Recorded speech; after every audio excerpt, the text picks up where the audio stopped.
Hello दोस्तों, welcome back to the channel. आज के इस वीडियो में मैं आपको पढ़ाने वाली हूँ ह्यूमन रिसोर्स मैनेजमेंट के बारे में।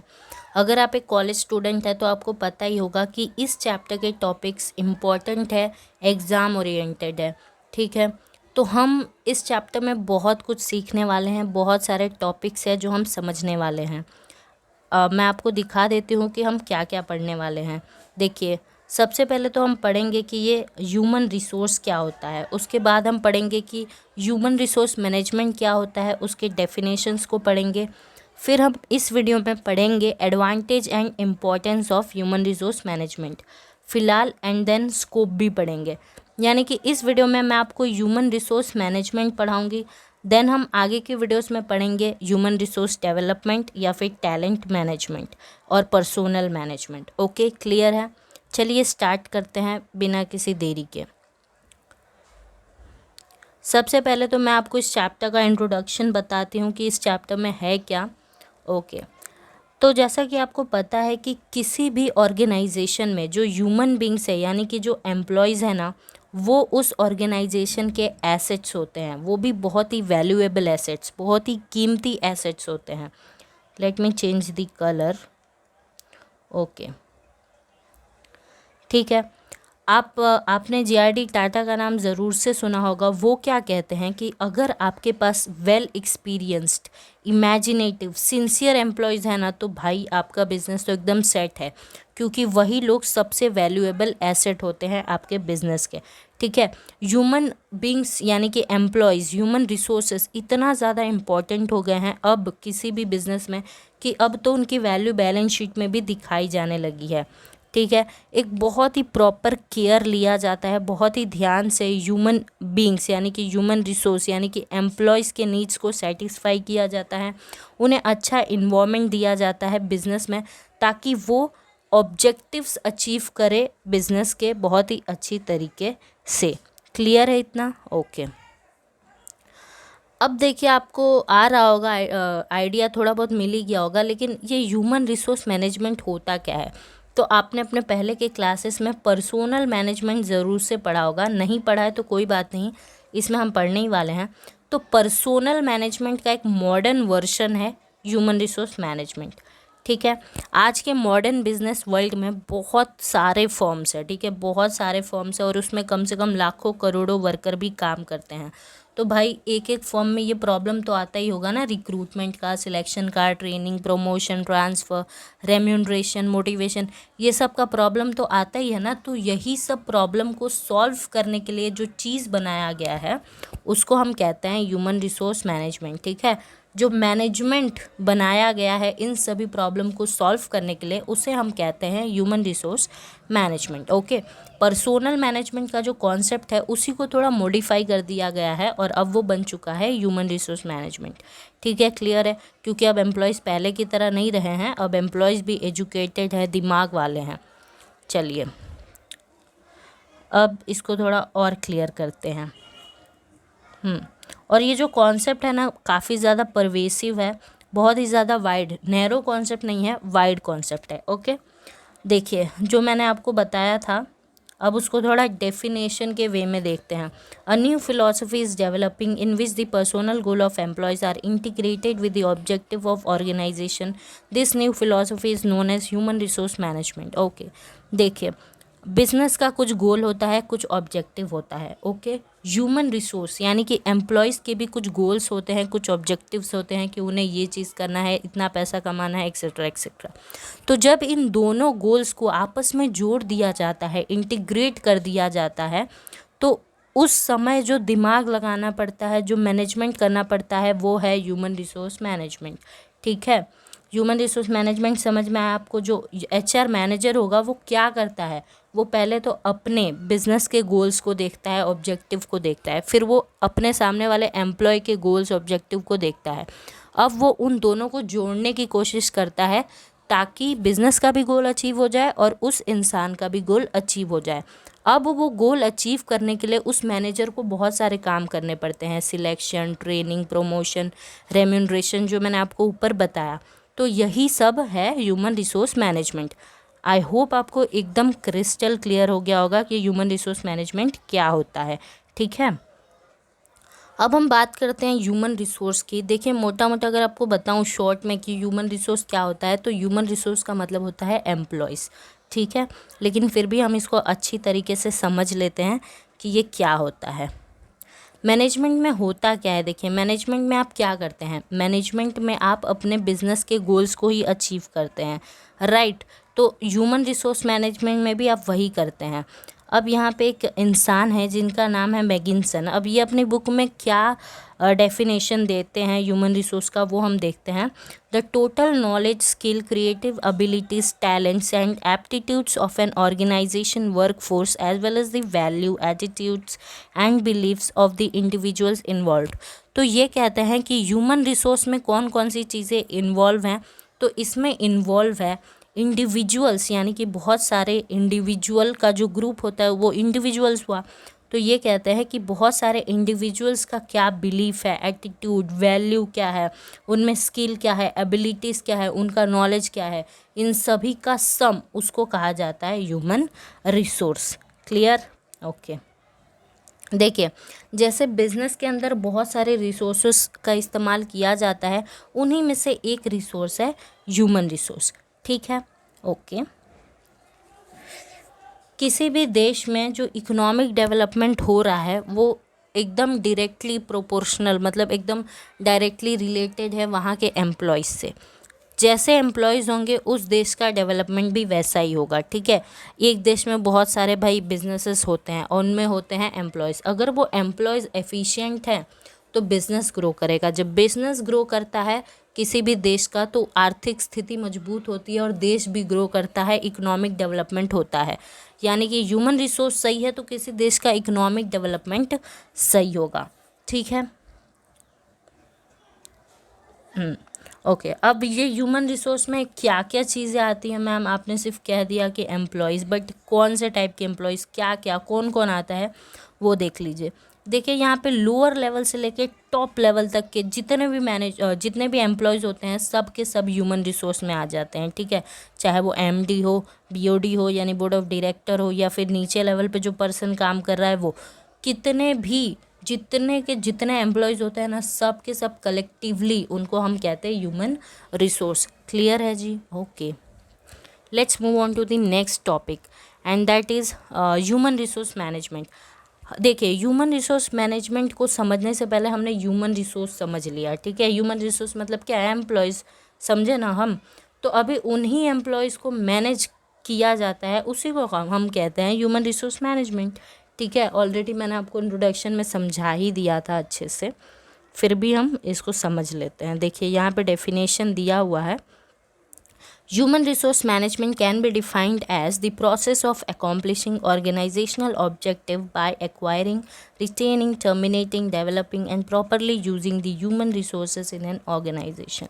तो human resource का मतलब इनके हिसाब से क्या है, इन्होंने जो डेफिनेशन दिया है उसके हिसाब से ये है कि देखिए आपको अपने बिजनेस का गोल अचीव करना है और उसके लिए आपको ह्यूमन रिसोर्स लाना पड़ेगा, ठीक है। उनको लाना पड़ेगा, उनको अपने बिजनेस में मेंटेन करके रखना पड़ेगा। अगर कोई सही तरीके से काम नहीं कर रहा है तो उसको निकालना पड़ेगा, तब जाके आप कर रहे हैं ह्यूमन रिसोर्स मैनेजमेंट। ओके। इसको थोड़ा और डिटेल में अगर आप समझना चाहें तो हम समझा रहे हैं आपको। देखिए ह्यूमन रिसोर्स मैनेजमेंट एक ऐसा प्रोसेस है जिसमें आप अपने ऑर्गेनाइजेशन के ऑब्जेक्टिव को अचीव करने के बारे में सोचते हैं, ठीक है। अब वो अचीव कैसे होगा, तो देखिए वो अचीव होगा ह्यूमन रिसोर्स से यानी कि एम्प्लॉयज़ से। तो हम इसमें क्या करते हैं, हम ना जो भी एम्प्लॉयज़ जिनके पास अच्छा स्किल है, एबिलिटी है, इंटेलिजेंस है, उन सबको प्रोक्योर करते हैं, यानी उन सबको हम चुनते हैं। कैसे चुनेंगे जी, रिक्रूटमेंट हो गया, सिलेक्शन हो गया, प्लेसमेंट, इंडक्शन, इन सब तरीक़ों से हम एम्प्लॉयज़ को लेके आएंगे, ठीक है। अब लाने से कुछ नहीं होता है, मेंटेन करके रखना पड़ता है, ठीक है। वो बहुत इंपॉर्टेंट है कि आपके जो स्किल एम्प्लॉय है वो भाग ना जाए, उनको आपको मेंटेन करके रखना पड़ेगा। अगर वो भाग गए ना तो बहुत हार्मफुल है वो, ठीक है। एंड टर्मिनेटिंग, मेंटेनिंग का ऑपोजिट, यानी अगर कोई अच्छा काम नहीं कर रहा है सही तरीके से, बार बार वो कंपनी के रूल्स रेगुलेशन को तोड़ रहा है, तो उसे निकालो ना यार, रुके क्यों, निकाल दो, नहीं तो आपका कंपनी बर्बाद हो जाएगा, ठीक है। देन और क्या चीज़ें आती है, ट्रेनिंग और डेवलपमेंट भी एचआरएम में आता है। जो मैनेजर होता है वो एम्प्लॉय को ट्रेन करता है, उनको डेवलप करता है, करियर प्लानिंग में उनकी हेल्प करता है, उनको हायर पोजीशन पोस्ट ये सब देने के बारे में सोचता है। ठीक है। देन अगर आपको ह्यूमन रिसोर्स को अच्छी तरीके से यूटिलाइज़ करना है ना, तो दोनों के जो गोल्स और ऑब्जेक्टिव्स है उसको मिलाना पड़ेगा। ये मैंने आपको पहले भी बताया ही था। तो ये है human resource management. I hope आपको एकदम से क्लियर हो गया होगा। अब हम देखते हैं ह्यूमन रिसोर्स मैनेजमेंट के characteristics. Okay. Human resource management एक मॉडर्न अप्रोच है जी। नए ज़माने की बात है, नया ज़माना आ रहा है, सब कुछ नया हो रहा है, तो एचआरएम भी नया हो गया। पहले पर्सनल मैनेजमेंट था, अब एचआरएम हो गया है। दूसरा, ये एक वाइडर कॉन्सेप्ट है, नैरो नहीं है जी, वाइडर है। तीसरा, यहाँ पे ना ह्यूमन बीइंग को एक वैल्यूएबल एसेट की तरह ट्रीट किया जाता है, बहुत इंपॉर्टेंट है वो लोग। एंड चौथा, ये एम्प्लॉय ओरिएंटेड है, यानी कि यहाँ पे ना जो एम्प्लॉयज़ हैं उनकी प्रोडक्टिविटी को कैसे बढ़ाया जाए ये सब सोचा जाता है। उसके बाद यहाँ पे क्या होता है, recruitment, selection, training, merit rating, wage system, labour welfare, ये सारी चीज़ों का ध्यान रखा जाता है एचआरएम में। मतलब ये सारे काम किए जाते हैं एचआरएम में। सिक्स्थ, ये प्रोएक्टिव है। प्रोएक्टिव क्यों है? क्योंकि यहाँ पे एम्प्लॉय के ट्रबल्स को सॉल्व किया जाता है। देन यहाँ पे एम्प्लॉयज़ के वर्क लाइफ क्वालिटी बढ़ाने की कोशिश की जाती है। देन होलनेस में बिलीव किया जाता है। होलनेस मतलब जिस सब लोग कोऑपरेशन में काम कर रहे हैं, सब लोग बढ़िया काम कर रहे हैं। बिजनेस, इससे किसका फ़ायदा होगा भाई? बिजनेस को भी अपना गोल मिल जाएगा, एम्प्लॉय को भी अपना गोल मिल जाएगा। ठीक है।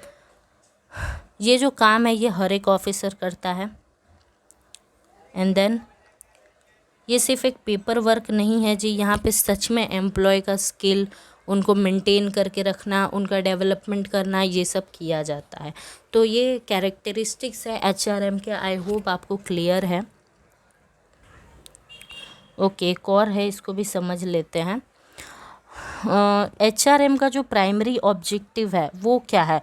तो इसका जो ऑब्जेक्टिव हो सॉरी इसका जो गोल है वो ये है कि बिजनेस भी अपना गोल अचीव कर ले और जो एम्प्लॉय है वो भी अपना गोल अचीव कर ले। ये इसका प्राइमरी ऑब्जेक्टिव है। इससे दोनों का ही फ़ायदा होगा, दोनों ही प्रॉस्परस बनेंगे।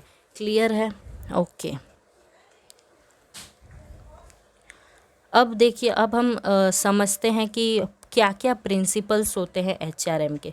प्रिंसिपल्स मतलब क्या होता है? तो देखिए, कोई भी इंसान है, अगर वो अपनी लाइफ ऐसे ही जी रहा है ना, तो वो ऐसे ही मर भी जाएगा। लेकिन जो इंसान सिद्धांतवादी होता है, मतलब उसके कुछ प्रिंसिपल्स है, उसने प्रिंसिपल बना रखा है कि वो कभी झूठ नहीं बोलेगा, वो ऑनेस्टी के साथ जिएगा, तो उसका लाइफ का क्वालिटी अच्छा होता है, राइट। और वही दूसरी तरफ कोई बंदा है जिसको कोई फ़र्क नहीं पड़ता है, जिसकी लाइफ में कोई प्रिंसिपल नहीं है, उसको उसका कोई भी प्रिंसिपल नहीं, वो ऐसे ही जिएगा, कभी झूठ बोल रहा है, कभी सच बोल रहा है, कभी ये खा रहा है, कभी वो पी रहा है। वही जो इंसान सिद्धांतवादी है, उसके बहुत सारे सिद्धांत हैं कि उसको ये चीज़ ही करना है, ये चीज़ नहीं ही करना है, तो उसका क्वालिटी अच्छा होगा। तो इसी तरह से ह्यूमन रिसोर्स मैनेजमेंट के भी 4 प्रिंसिपल हैं, यानी वो 4 सिद्धांतों पे काम करता है। अब क्या क्या सिद्धांत है? तो देखिए, पहला जो इनका प्रिंसिपल है वो ये है कि जो ह्यूमन रिसोर्स है, यानी कि जो एम्प्लॉयज़ है, वो कंपनी के सबसे वैल्यूएबल एसेट है। ये इनका पहला प्रिंसिपल है। दूसरा, अगर बिज़नेस को सक्सेस पाना है तो वो सक्सेस कैसे पाएंगे? तो वो सक्सेस वैसे ही पाएंगे जब एम्प्लॉय के गोल्स को और बिज़नेस के गोल्स को इंटीग्रेट कर दिया जाएगा। ये पॉइंट मैंने आपको बहुत बार समझा दिया है अब तक तो। एंड थर्ड, अगर कंपनी को एक्सीलेंस पाना है, अगर कंपनी को एकदम बेस्ट बनना है ना, तो उसको अपना कॉरपोरेट कल्चर अच्छा करना पड़ेगा, वैल्यूज़ डेवलप करने पड़ेंगे, मतलब कुछ प्रिंसिपल लाने पड़ेंगे। जो कल्चर है जहाँ पे लोग काम कर रहे हैं वो कल्चर सही करना पड़ेगा। मैनेजर को ये सब का ध्यान रखना पड़ेगा। जब ये सब सही रहेगा तभी वहाँ का क्लाइमेट अच्छा रहेगा, बिज़नेस के अंदर का अच्छा क्लाइमेट रहेगा, एटमॉस्फेयर रहेगा, सब लोग अच्छी तरह से काम कर पाएंगे, एफर्ट्स डाल पाएंगे, एंड देन सबका डेवलपमेंट होगा इससे। ठीक है। यहाँ पे ना इंटीग्रेशन पे दबाव डाला जाता है, यानी कि सब लोग मिलजुल के काम करें तो सबका भला हो। तो ये प्रिंसिपल्स है जिन पे एचआरएम रन करता है। अब हम समझते हैं, ये सारे टॉपिक्स हटाइए, अभी हम ह्यूमन रिसोर्स मैनेजमेंट ही पढ़ रहे हैं तो इसीलिए इस बुक में इधर उधर दी हुई हैं चीज़ें, कोई नहीं।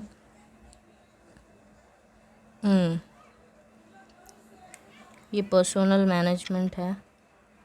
ओके, अब हम समझते हैं importance of human resource management या फिर advantage of human resource management, ये क्या होता है। तो 10 पॉइंट्स है जिन्हें हमें समझना है। चलिए देखते हैं। तो पहला फ़ायदा क्या होता है एचआरएम का। अगर आपने अपने बिजनेस में ह्यूमन रिसोर्स मैनेजर एक ला के रखा है तो उससे क्या फ़ायदा होगा। तो पहला जो फ़ायदा होना है वो है फुलफिलमेंट ऑफ ऑब्जेक्टिव। अगर आप एम्प्लॉयज़ को अच्छी तरीके से रिक्रूट करते हैं, साइंटिफिकली रिक्रूट करते हैं, फिर उनको ट्रेनिंग देते हैं, उनको पढ़ाते हैं, उनको सही तरह से गाइड करते हैं, करियर प्लानिंग में उनको हेल्प करते हैं, आप उन्हें अच्छी तरह से मोटिवेट करते हैं, तो इससे क्या होगा, वो लोग बहुत बढ़िया तरीके से काम करेंगे और आपका गोल पूरा करके देंगे। ठीक है, ये पहला फ़ायदा होता है।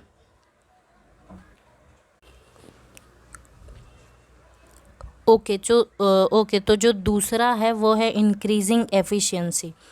अब ये क्या है, तो देखिए पर्सनल मैनेजमेंट उसका एम क्या है। तो उसका एम है कि वही एम्प्लॉयज़ को सिलेक्ट किया जाए जिसके पास अच्छा स्किल है, जिसकी एबिलिटी सही है, ताकि वो अच्छी तरीके से जॉब कर सके। अब इससे क्या होगा, इससे एफिशिएंसी बढ़ेगा। तो ये भी एचआरएम का एक एडवांटेज है। तीसरा, रेजेस मोराल। तो देखिए जब आप एक एम्प्लॉय को वो जैसा जॉब डिज़र्व करता है वहाँ पे अगर आप उसको बिठा देंगे तो क्या होगा, देखिए वो उसका भी ग्रोथ होगा, उसका भी करियर सही होगा एंड उसका जो मोराल है वो हाई रहेगा। जब उसका मोराल हाई रहेगा, वो अच्छी तरीके से काम करेगा, तो भाई बिजनेस का भी प्रेस्टीज बढ़ेगा। ठीक है, ओके। चौथा, डिसिप्लिन मेंटेनेंस। अगर हम एचआरएम यानी ह्यूमन रिसोर्स मैनेजमेंट कर रहे हैं तो इसे डिसिप्लिन भी बना रहता है। वो कैसे, तो देखिए मैनेजर का काम होता है कि वो देखे कि एम्प्लॉयज़ अच्छी तरीके से डिसिप्लिन में काम कर रहे हैं कि नहीं।